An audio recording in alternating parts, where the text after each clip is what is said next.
Aliás, pois é, a internet é o antro do débil mental. Só tem idiota na internet. É uma coisa, o usuário da internet é um babaca.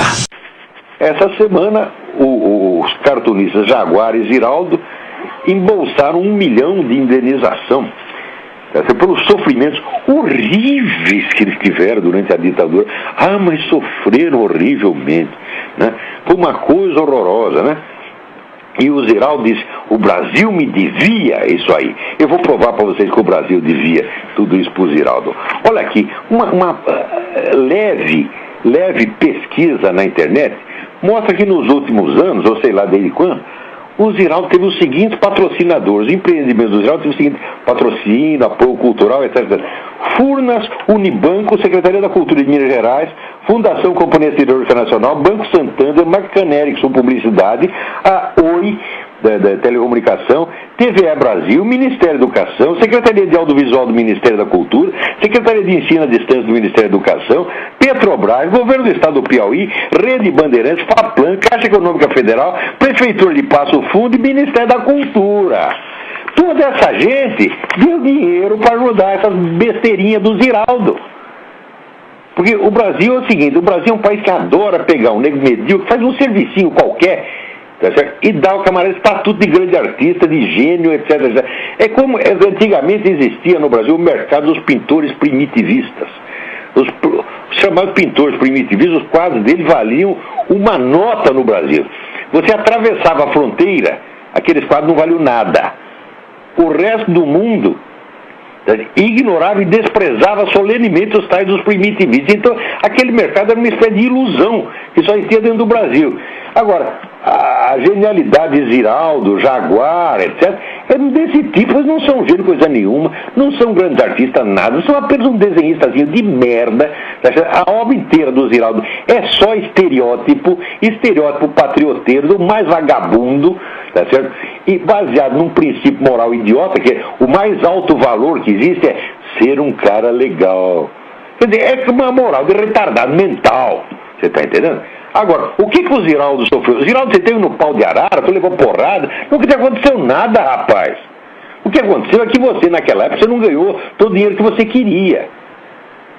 Tá certo? Agora, como depois você só ganhou desses 20 e poucos patrocinadores aqui, não está satisfeito e acha que o povo brasileiro tem que trabalhar para encher seu cu de dinheiro. Por quê? Porque você, como empresário, você é um incapaz. Você é um incapaz. Os seus empreendimentos são incapazes de se sustentar. Você inventou aquela merda, aquela revista Bundas, que era a única revista no mundo que tinha como título o nome do órgão pensante dos seus redatores e, sobretudo, do órgão pensante do seu diretor, que é o Ziraldo. Tá certo? A Bundas era uma revista assim, copiada do Pasquim com 20 anos de atraso. Uma revista xoxa, idiota, forçada, tá certo? Aquele humor caquético. Aquilo lá não podia vender, não podia ter sucesso. Daí foi lá correndo pedir dinheiro pro Itamar Franco. Não sei se Itamar deu ou não. Eu acho que deu. O governo de Minas Gerais deve ter dinheiro para sustentar artificialmente a Bundas, né? Manter a bunda de pé, tá certo? Durante mais algum tempo. Mas mesmo assim fracassou. Depois inventou um negócio chamado Palavra, depois inventou mais não sei o quê. Ou seja, você como empresário, você é um fracasso. Você vive de patrocínio, todo mundo tem que ser seu patrocinador. O país tem que patrocinar você. Eu lembro quando saiu aquela matéria do Moacir Werneck de Castro, tá certo? Me acusando do diabo, saiu na Veja, eu meti um processo nesse desgraçado, tá certo?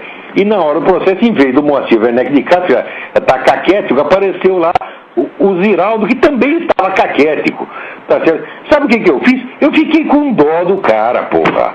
Eu olhei aquela decadência humana, tá certo? Aquela fraqueza, aquela incapacidade, e consenti em retirar o processo. Fiquei com dó desse desgraçado, tá certo? Não devia ter ficado, não devia ter ido até o fim, tá certo? É uma vergonha, tá? Agora tá aí, quer mais dinheiro, mais dinheiro, mais dinheiro, mais dinheiro.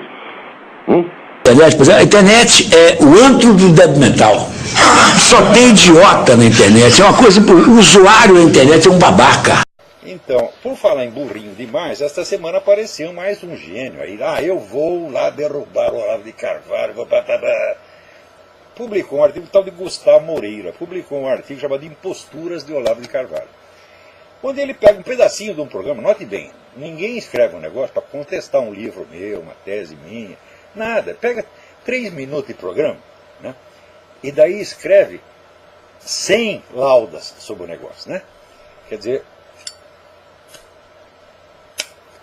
isso é fantástico. Já viu assim, a reputação de um filósofo ser julgada não pelas suas obras, mas por uma coisinha que ele falou no programa de rádio. Meu Deus do céu, como é possível? Só no Brasil acontece um treco desse. E, ó, o que o sujeito falou em 3 minutos no programa de rádio, você responde em outros 3 minutos no programa de rádio e pronto, acabou. Né? Agora o sujeito pega aqui e diz, vai fazer um estudo profundo. Né? Onde eu estava dizendo ali que este negócio, vamos dizer, de colocar a comunidade negra como vítima da perseguição europeia, branca, etc., etc., é uma coisa absolutamente desproporcional, porque houve muito mais escravidão no mundo árabe, tá certo? E, mais ainda, negros e mestiços estiveram entre os grandes proprietários e traficantes de escravos desde o início, muito antes do europeu chegar na Europa. Tá certo? Então eu estava falando da desproporção entre o tráfico negreiro no mundo árabe, na própria África, e no mundo ocidental, dizendo que durante muito tempo só se falou a respeito deste, esquecendo o outro, e perdendo, portanto, o senso das proporções. O rapaz ficou brabíssimo e escreveu um artigo aqui, Imposturas de Olavo de Carvalho. Então ele pega as autoridades da matéria e faz um artigo praticamente constituído só de citações das autoridades, que ele aqui transcreve, né? Transcreve não, põe lá uma cópia fotostática dos trechos, né? Provando que, segundo esses estudiosos, eu estou completamente errado, eu distorci tudo, né? Eu exagerei o tráfico islâmico, né? Tudo porque, no fundo, eu sou um racista filha da puta, evidentemente, quem não sabe, né? Então, só que quando você vai ver quem são essas autoridades, é o seguinte, ele não cita nem um livro sobre o tráfico islâmico. Ele só cita livros sobre o tráfico ocidental. Eu digo, meu filho, como é que lendo o livro sobre o tráfico ocidental se tira conclusões sobre o tráfico muçulmano? Que mágica é essa, hein? Segundo lugar, a bibliografia dele, a mais atual é a do Alberto Costa e Silva, A Manilha e o Libão, que é um livro publicado em 2002. O livro do Alberto Costa e Silva é uma obra-prima, eu mesmo recomendei. Só que é o seguinte, ele só trata do tráfico ocidental. No primeiro volume, que se chama Espada e a Lança, ele menciona, assim, em 2 páginas, de um livro de 700, ele menciona o tráfico islâmico de passagem, mas esse não é o assunto do livro. Então, agora, quantos livros você leu sobre o assunto do tráfico islâmico, Gustavo Moreira? Resposta, nenhum. Nenhum. Tu está chutando, meu filho. E as suas informações estão totalmente desatualizadas, porque esses especialistas que você cita, além de não tratar do assunto, veja, por exemplo, Alberto Rani. Alberto Rani é um excelente historiador, reputado, só que é o seguinte, Alberto Rani morreu em 93.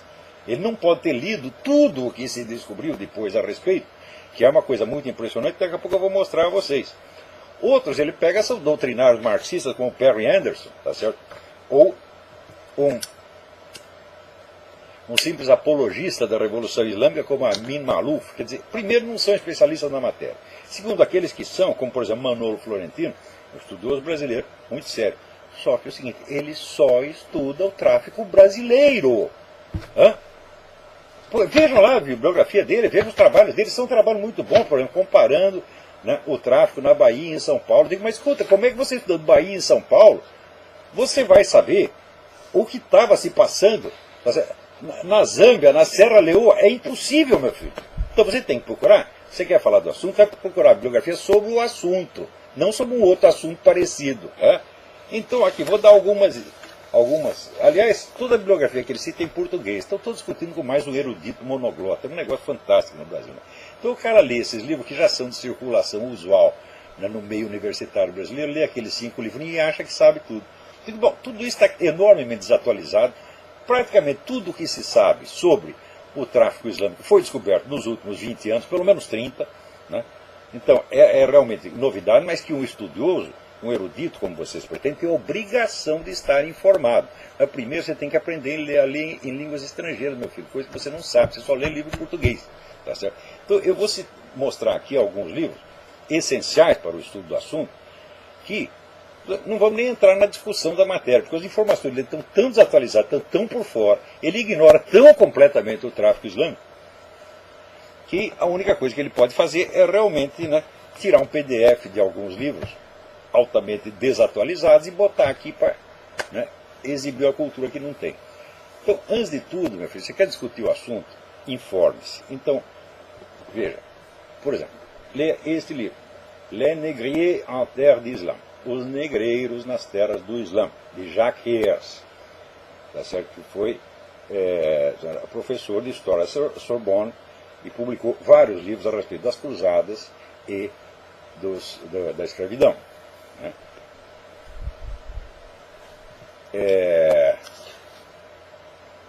Esse livro foi publicado em 2003, 10 anos depois da morte de Alberto Rani, que não sabia de nada. Né? Também este aqui, né? Paul Bepler, Bepler é B-A-E-P-L-E-R, White Slaves, African Masters, narrativas de escravos brancos na África. Né? Olivier Pétré-Grenouillot, Traite négrière, Tráficos Negreiros, também um livro recente, tá certo, que atualiza você com o que estava acontecendo no Islã.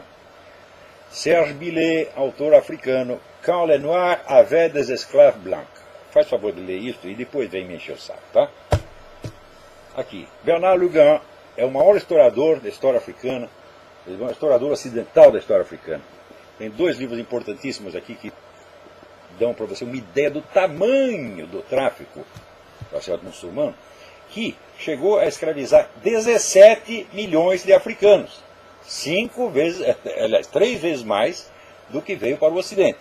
17 milhões. A maior parte deles foram castrados. Os homens foram 90% foram castrados, coisa que não aconteceu no Brasil. Segundo, o tráfico islâmico, enquanto para a América e para o Brasil, muito mais para o Brasil do que na América do Norte, vinha a maior parte dos escravos eram homens, que eram para trabalhar na lavoura. No Islã, eram mulheres para ser exploradas sexualmente pelos seus patrões. Você vê o alto nível moral que era a escravidão islâmica. Também este livro do próprio Bernard Lugan, Histoire de l'Afrique. Tem aqui uma infinidade de dados, tá certo? Para tapar sua boca e você nunca mais vir encher o meu saco. Tá certo? Aqui, Ronald Siegel. Islam's Black Slaves, The Other Black Diaspora, Ronald Siegel. Esse livro importantíssimo do autor africano Tidiane Ndiaye, N''D-I-A-Y-E,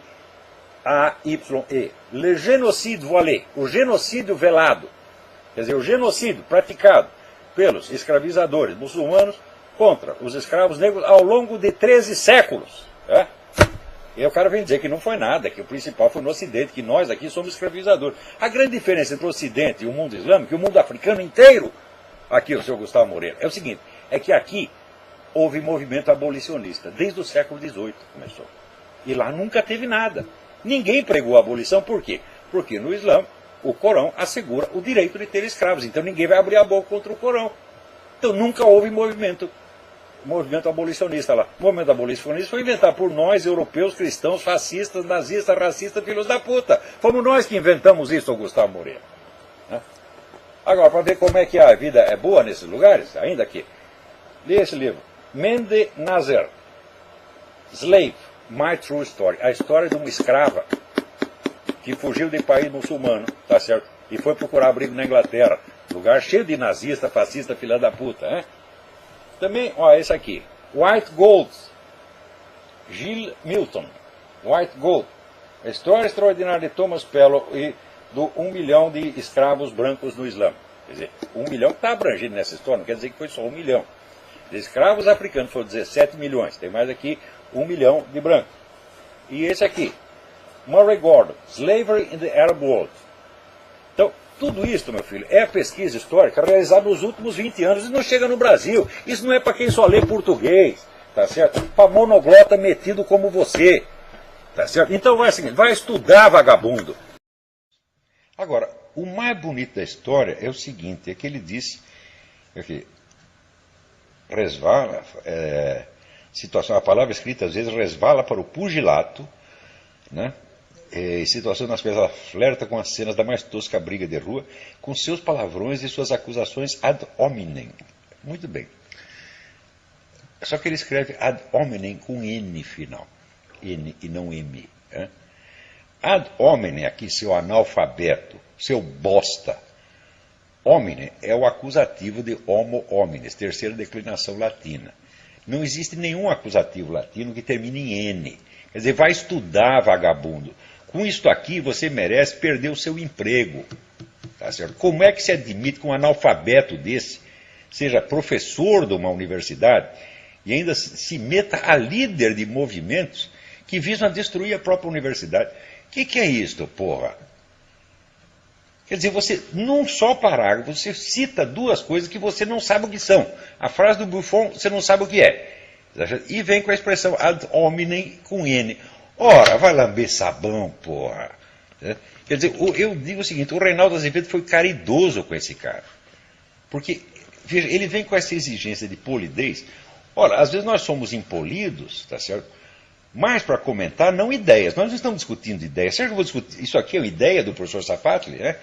Quer dizer, ele tem uma tese acadêmica de que ad hominem, o acusativo da terceira declinação se escreve com N, é uma tese filológica que ele tem? Não, é um simples erro, tá certo? De um cara que nunca estudou latim, que não sabe uma única palavra latim e fica usando expressão latina que não conhece. Olha, essa expressão em particular, depois de um longo esquecimento em que ela mergulhou na cultura brasileira, fui eu que a repus em circulação com o meu livro sobre a dialética erística de Schopenhauer. Depois que saiu aquele livro, todo mundo começou a usar ad hominem, ad hominem, ad hominem, né?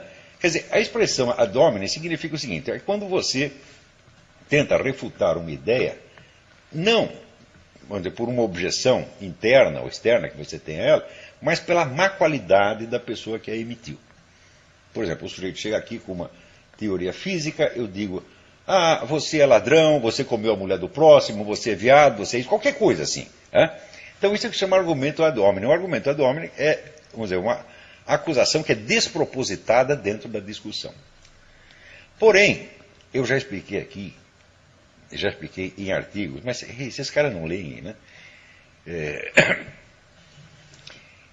Há uma distinção muito importante a ser feita. O argumento ad hominem nem sempre é inválido, porque às vezes ele coincide com uma outra forma de argumento que se chama exemplum in contrarium. Um exemplo em contrário é um caso concreto que desmente uma regra geral. Né? Por exemplo, se você diz que, vamos supor, né, todos os brasileiros são ladrões, você faz uma afirmação genérica. Tá certo? Portanto, se você mostrar um único caso de um brasileiro honesto, você impugnou a regra geral. Quer dizer, a existência de um exemplum in contrarium é um argumento lógico perfeitamente válido, tá certo? Para a impugnação de uma afirmação geral. Acontece que, às vezes, o argumento ad hominem é também um exemplo in contrarium. E note bem, eu só usei argumento ad hominem quando usei, o que não é frequente, tá certo? Quando coincidia de ser também um exemplo in contrarium. Como, por exemplo, quando Karl Marx diz que somente o proletariado pode ter uma visão objetiva da história, porque as classes anteriores eram classes exploradoras, então viam o mundo através da rede dos seus interesses, ao passo que o pobre proletariado não explora ninguém, então por isso ele pode ter uma visão objetiva da história. Então, ao mesmo tempo, ele teria que nos explicar, então, por que o primeiro a apresentar uma teoria com a visão objetiva da história, que foi ele próprio, não era um proletário. Então, neste caso, vamos dizer, o argumento ad hominem é também um exemplo in contrarium. Então, ele não é usado com propósito erístico e nem mesmo com propósito retórico, mas é usado com propósito lógico perfeitamente legítimo e científico. Qualquer juízo universal é impugnado automaticamente pela, vamos dizer, exibição de um único exemplo in contrario, para não falar de vários. Tá certo? Na verdade, se você pegar a ordem inteira dos teóricos do marxismo, você não tinha um único proletário entre eles, mas nenhum. Tá certo? Então, quer dizer, como é que é o proletariado que tem a visão objetiva da história, se aqueles mesmos que estão levando ao proletariado essa visão objetiva não são proletários eles próprios? Então, a realidade da vida dessas pessoas desmente a regra geral que eles estão anunciando. Por quê? Porque ela é um exemplo in contrario que impugna essa regra, tá certo? Então, no caso aí do professor Safatli, né, o exemplo, o argumento ad hominem usado contra ele, embora moralmente justificado, não tem valor lógico. Quer dizer, o professor Safatli, o fato do professor Safatli ser um latifundiário e defender a sua fazenda contra os invasores, não impugna necessariamente nenhuma defesa teórica que ele faça da atitude dos estudantes na USP. Mas acontece que esse caso não foi citado para impugnar uma ideia ou um argumento, mas uma atitude política. Não se trata de, vamos dizer, impugnar uma ideia, um argumento ou uma teoria, alegando uma safadeza do seu, uma safatleza do seu Safatli. Né? Não se trata disso. Trata-se de mostrar, vamos dizer, duas condutas que se impugnam mutuamente. Ora, quer dizer, se trata, vamos dizer, de comparar não uma ideia com os atos da pessoa, mas um ato com outro ato, então o argumento ad hominem é perfeitamente legítimo, porque não se trata de uma discussão de ideias. Em terceiro lugar, quando ele diz que nós perdemos o estilo quando a palavra escrita resvala para o pugilato, mostra-se ainda mais ignorante da literatura universal, tá certo? Porque alguns dos maiores estilistas da história usavam a palavra exatamente como arma de pugilato. Esse indivíduo ele nunca leu Santo Agostinho, ele nunca leu São Bernardo, tá certo? Ele nunca leu William Hazlitt, ele nunca leu Georges Bernanos, ele nunca leu Léon Blois. Se você tirar desses autores o elemento de briga e de pugilato e de agressão que tem ali, acaba o estilo deles. Desaparece completamente. Né? Então, quando ele contrapõe, né, o estilo à agressividade verbal, mostra que é um analfabeto. E, aliás, até os palavrões, meu filho. O que seria da obra do Jorge Amado se você retirasse os palavrões? O que seria da obra de Henry Miller se retirasse os palavrões? O que seria da obra de tantos outros, onde esses palavrões exercem uma função expressiva, universalmente reconhecida como legítima? Né? Outra coisa, ele não sabe sequer distinguir quando um palavrão é usado, vamos dizer, como expressão imediata de um sentimento, e quando ela é usada em maneira irônica, quando tem duplo ou triplo sentido calculado, quando é usado com aquele distanciamento artístico, ele não sabe. Porque, olha, todos os palavrões que eu usei por escrito, aqui no programa não necessariamente, mas se algum dia eu usei algum palavrão, quer dizer, eu não me lembro de ter escrito nenhum palavrão. Mas alguma expressão assim mais branda, como pum, por exemplo. Né? O Safatli ficou muito bravo porque o Reinaldo falou de pum no elevador. Né?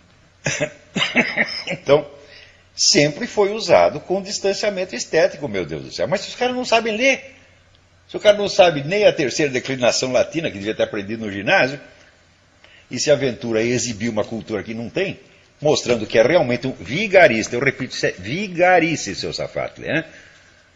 Quer dizer, não se usa uma expressão que não se compreende. Um acadêmico, um intelectual, não tem o direito de fazer isso jamais.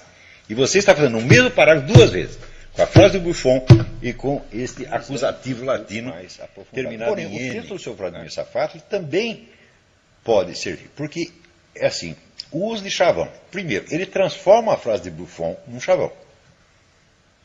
A frase em si não é um chavão, né? Embora tenha sido milhares de vezes repetida. É uma frase que tem um sentido muito profundo e, como eu disse, inspirou inúmeros estudos estilísticos. Mas para ele, né, o estilo é o homem, passa a significar a obrigação de seguir uma norma de polidez. Quer dizer, que é exatamente a total falta de estilo. Né? No Brasil, grandes escritores, né, mostraram ter tanto desprezo por isso. Você, Graciliano Ramos, inúmeras vezes, né, se referia a essas normas de polidez com um absoluto nojo. Porque um escritor de verdade não tem satisfação a prestar a isto, meu Deus do céu. Ele tem que obedecer um padrão estético muito superior a isto. Né? E o qual implica, às vezes, você justamente infringir a regra de polidez. Então, outra coisa, ele também usa a expressão argumentum ad hominem como chavão. O que é argumentum ad hominem? É isso que o Olavo escreve. Ele só faz argumentum ad hominem. Isso virou um chavão, que todos eles dizem a mesma coisa sem nem saber o que é argumentum ad hominem. E tentando ocultar, vamos dizer, as milhares e milhares de páginas de análises muito sérias e pesadas que eu fiz a respeito de assuntos complexos, que eles não são nem capazes de entender, quanto mais de refutar, meu Deus do céu. Então, essa coisa, o Olavo não tem argumentos. Eu falei, vocês repetem isto, e repete a coisa, vira um chavão e começa a ser repetido. O que expressa isso? Uma análise objetiva, quer dizer, um traço objetivo dos meus artigos, do meu texto? É claro que não. Então, em milhares de páginas para provar que é o contrário. Mas expressa um sentimento de identidade, uma coisa que aquele grupo gosta de sentir isto. Então, tudo o que eles escrevem é só isso, é só a expressão de um sentimento de identidade da participação grupal. Quando o cara sente que aquilo afina com a participação grupal dele, ele acha que é verdade. Se não afina, ele diz que é mentira. Ou seja, os conceitos de verdade e mentira se transformaram, tá certo, no sentimento de participação ou exclusão. Então o cara, quando lê meu artigo, não é que ele discorda objetivamente, ele se sente excluído. Não estou apelando ao sentimento de participação dele, então ele diz que é mentira.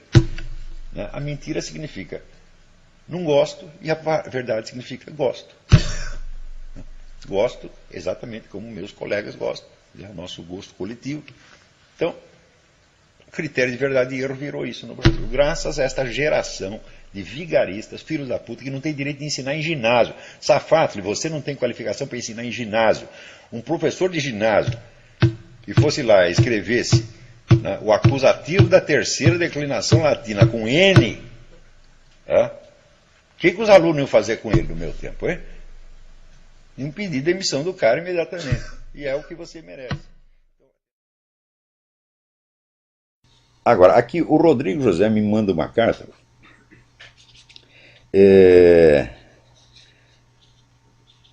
sobre a situação da educação universitária no Brasil. Pretendo me formar em filosofia, mas a verdade é que quando somos ignorantes em assuntos que outros dominam, esses outros nos dominam e podem nos manipular. Mas acredito que hoje em dia, mais hoje em dia em ética profissional.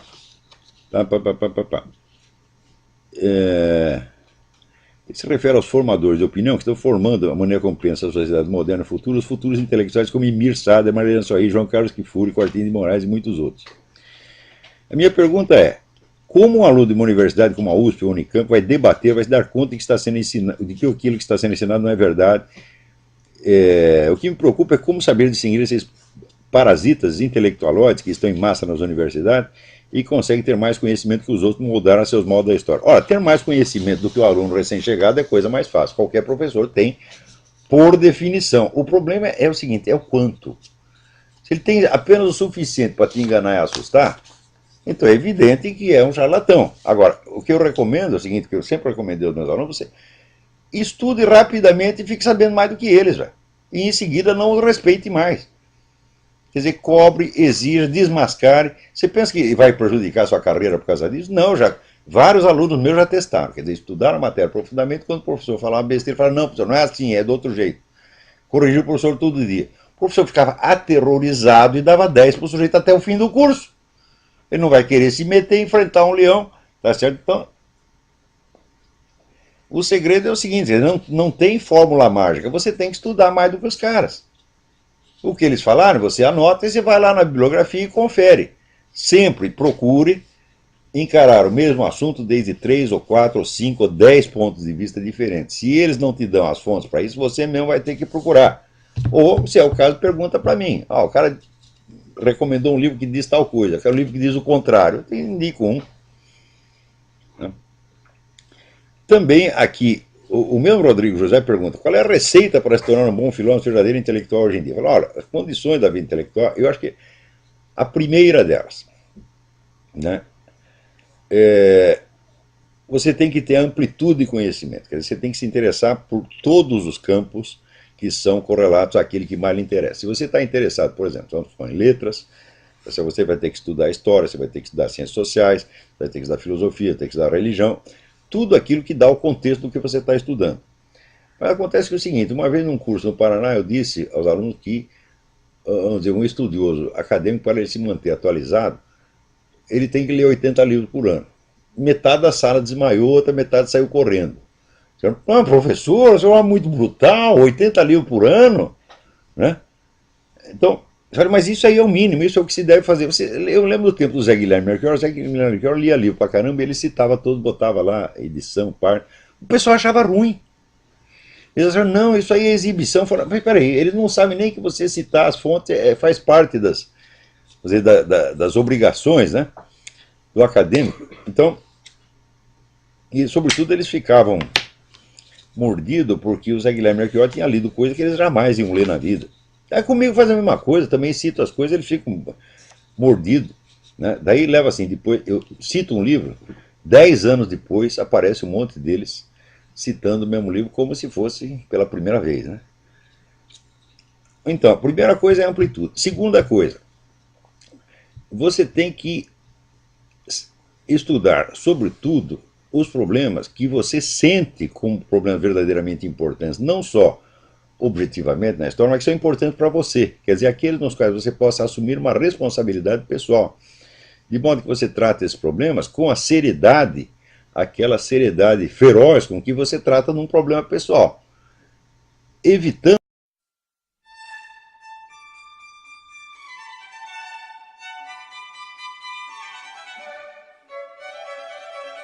During 4 months, we had the opportunity to see confronted here in this blog the ideas of two eminent thinkers and philosophers of our time. The subject of the New World Order and the position of the United States in it has found here many new and interesting elements and arguments for reflection and intellectual discussion. The organizers of this debate would like to close this event thanking all the participants and the public in general. Thanks to both debaters for having gently accepted to participate in our completely independent initiative. Thank you, Professor Alexander Dugin, Chief of the Chair of Sociology of International Relations in the Faculty of Sociology in the University of Moscow, and Director of the Center of Conservative Studies.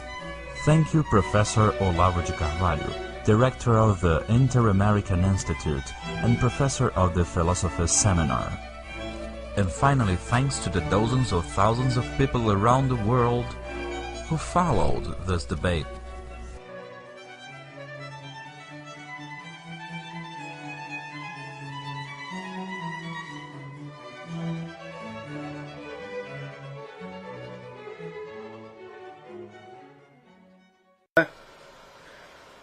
Você vê, as pessoas, por exemplo, elas têm medo de ser mencionadas nesse programa. Né? Tanto que, você vê, discutir comigo, elas discutem comigo, se ferra. Eu quero falar, vão falar mal de mim lá longe, que nem esse o Dugin. Dugin levou uma surra monumental no debate, saiu nem de 4, ele saiu se arrastando que nem cobra, porra. Ele não tinha mais o que falar. Né? Daí o que fez? Foi lá na USP fazer fofoca. Daí ele disse uma frase, que esse Olavo de Carvalho, ele não pertence ao Dasein brasileiro. Daí todo mundo... A frase não faz nenhum sentido. O Dasein é a condição do ser humano, segundo Heidegger. E a condição do ser humano significa estar jogado num planeta sem saber o que está fazendo aí.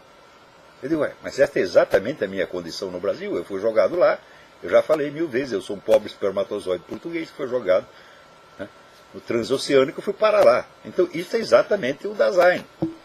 Né? Quer dizer, qualquer sujeito que tenha nascido no Brasil faz parte do Dasein brasileiro. Quem não faz é o seu... Como eles não sabem o que é Dasein, né?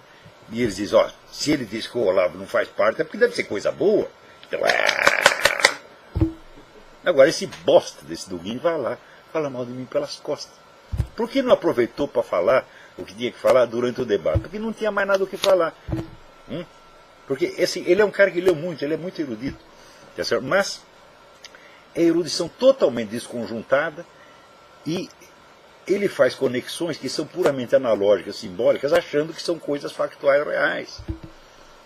A mistura de René Guénon com Karl Marx só pode dar nisso, porra. Ele precisa... É curioso, esse pessoal é tão burro que lá pelas tantas, na conferência dele na USP, ele citou o Alain de Benoist. Alain de Benoist é o líder da direita mais extremista que tem na França, né? É direita extremista, evolucionista, racista, declaradamente racista, tá certo? Acha mesmo que esses inferiores têm que ser liquidados. Ele vai lá, cita o Alain de Benoist, como ninguém sabe o que é. Ora, porra! Né? Agora, ali, na cabeça do Dugin, né, mistura-se Alain de Benoist com Karl Marx, com René Guénon, né, com aqueles nacionalistas russos, tradicionalistas russos, com Solovyov. Ele faz um samba do russo doido, tá entendendo? E, como é contra os Estados Unidos, o pessoal aceita. Qualquer merda que seja contra os Estados Unidos, eles aceitam. Né?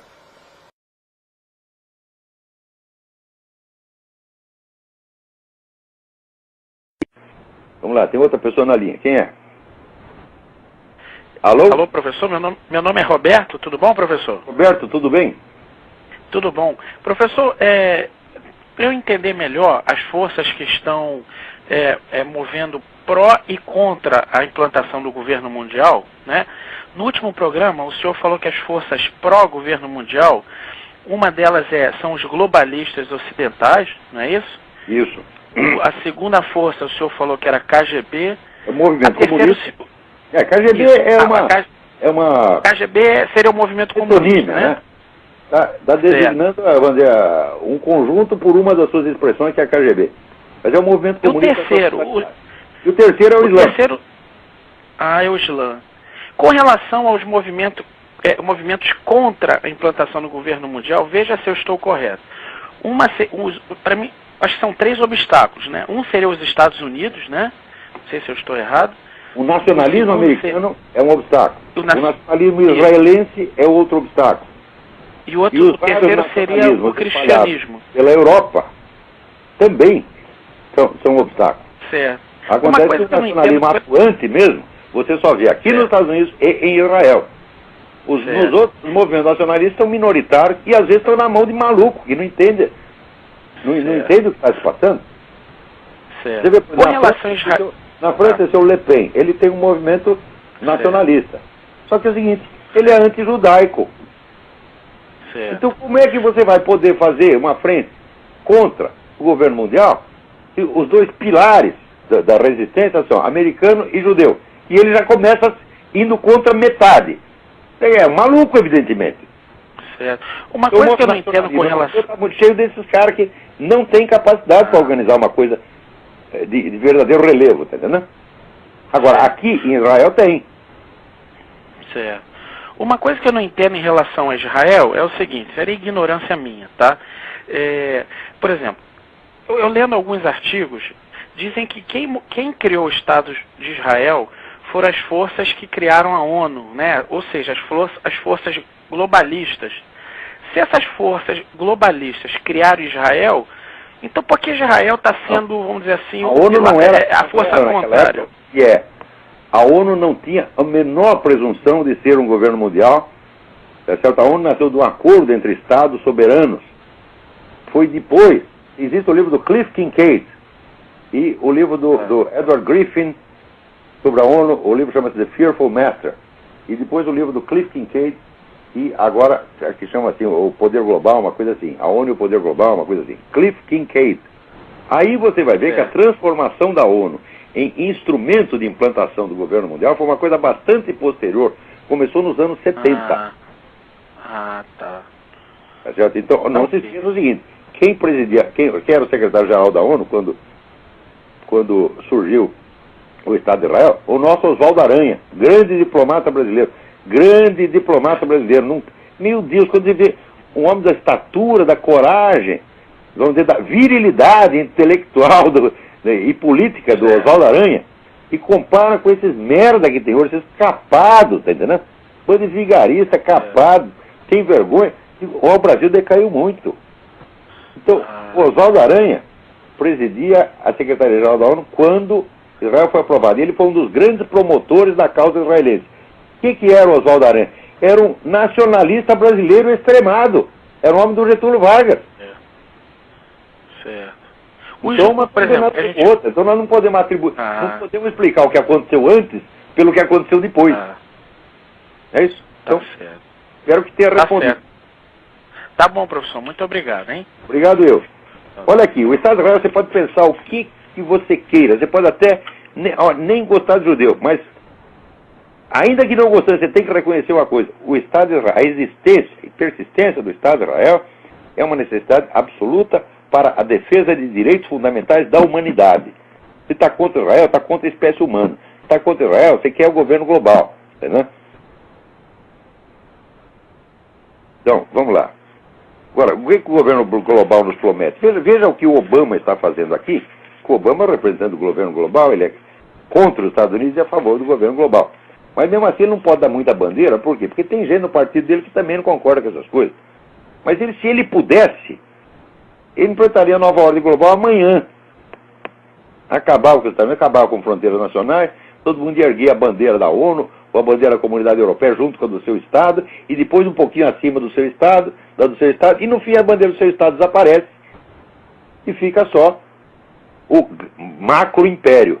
Nesse macro-império vai vigorar uma nova civilização, novos princípios educacionais, novos princípios morais, tudo inventado por esse desgraçado. Entre os princípios morais, esse aqui, o Kevin Jennings, assessor do Obama, né, quer distribuir livros de pornografia para as crianças nas escolas. Sobretudo pornografia gay. É o manual de dar o cu. É assim que se dá o cu, meu filho. Faça isso aí.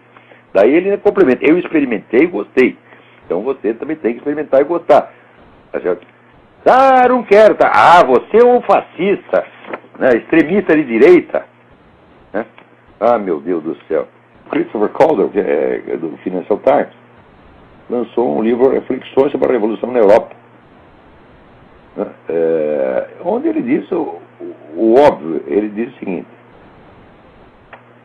que durante os últimos 20 anos a sociedade dominante acomodou aos imigrantes, sobretudo os islâmicos, em uma infinidade de questões. Quer dizer, você vai chegando o pessoal islâmico e vai reivindicando mudança. Né? Então, se as mudanças são atendidas, então aumenta o poder daquela comunidade imigrante. Se elas não são atendidas, elas alimentam tantas discussões que o Islã acaba entrando no centro do debate nacional. Então, hoje em dia, você abre um jornal na França ou na Inglaterra, só aparecem questões islâmicas. E daí, veja, o que ele diz é o seguinte: quando uma cultura insegura, maleável e relativista encontra uma cultura que é ancorada, confiante e fortalecida por doutrinas comuns, é geralmente a primeira que se adapta à última. É claro. Como é que uma sociedade, quem está pensando, não tem mais casamento, só tem divórcio, todo mundo é filho de mãe solteira, tá certo? Todo mundo é relativista, está fazendo casamento gay, abortismo, e o pessoal só pensa em diversão. Como é que vai resistir a uma tropa organizada, obediente e fanática de muçulmanos que chega lá querendo ocupar o espaço?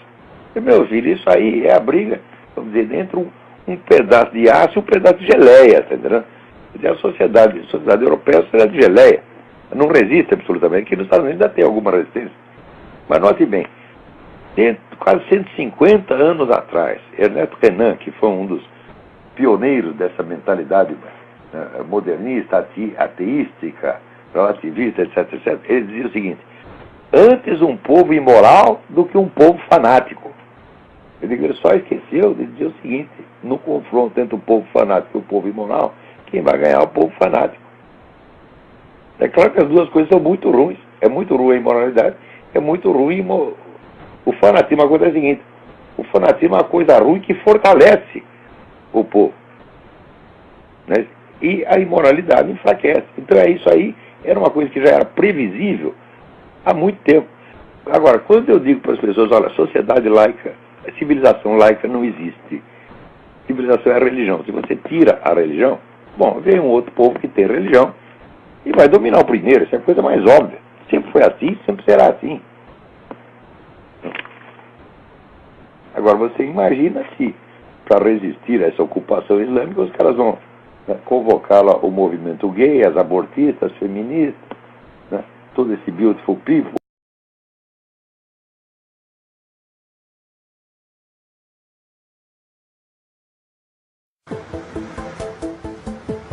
Max Schrems ist 24 Jahre alt, er studiert Jura in Wien und ist Mitglied bei Facebook. Soweit, so normal. Aber gerade hat er etwas gemacht, was bisher einmalig ist. Er hat Facebook angezeigt, wegen Datenmissbrauch. Das, was Facebook teilweise heute tut, ist verboten. Aber ich lasse mich von katastrophalem Datenschutz nicht vertreiben. Der Jurastudent sorgt gerade für Schlagzeilen, weil er herausfand, dass vermeintlich gelöschte Daten nicht gelöscht werden. Dabei wollte Max Schrems nur mal wissen, was Facebook über ihn gespeichert hat. Reine Neugier. Ich habe zufällig mitbekommen, dass es irgendwo so ein Online-Formular geben soll auf Facebook. Und das habe ich dann gesucht. Das hat eine halbe Stunde bis Stunde gebraucht, weil es recht gut versteckt ist. Und ich bin dann eben auf dieses Formular gestoßen, habe das dann ausgefüllt. Am Anfang kriegt man ein paar E-Mails von Facebook, wo sie probieren, einen irgendwie abzuwimmeln. So, ihr könnt sich einloggen und da kann man alles sehen. Und ich bin ein bisschen beständig geblieben und am Ende habe ich dann eben diese CD zugeschickt bekommen, in dem Fall aus Kalifornien direkt. Der Inhalt der CD: Datensätze ohne Ende. All das, was über Max gesammelt wurde. Ausgedruckt sind das 1200 Seiten, bei gerade mal 3 Jahren Mitgliedschaft. Im ersten Moment war es natürlich schon 1200 Seiten, wo ja, es hat kein CIA, KGB, sonst was, normalerweise waren Normalbürger 1200 Seiten. Die Daten sind in Kategorien unterteilt. Insgesamt sind es 57. Es ist einfach alles schon so an einer absurden Grenze angelangt, wenn man sich überlegt, wenn man zum Beispiel allein die Messages vergleicht mit der Post. Das ist so, wenn jeder Brief von mir aufgerissen worden würde, gescannt wird, analysiert wird und für immer gespeichert wird. Und genau das macht Facebook. Wenn man sich das bei der Post vorstellt, ist das vollkommen absurd und jenseitig. Facebook tut einfach und sagt auch noch, sie dürfen das und das ist alles vollkommen unproblematisch. In der Unterkategorie Messages findet er etwas, mit dem er nicht gerechnet hat. Nachrichten, die er schon längst gelöscht hatte. Zu erkennen am Deleted True. Das bedeutet, ja, es wurde gelöscht. Trotzdem bleibt alles gespeichert. Das ist Betrug, findet der Student.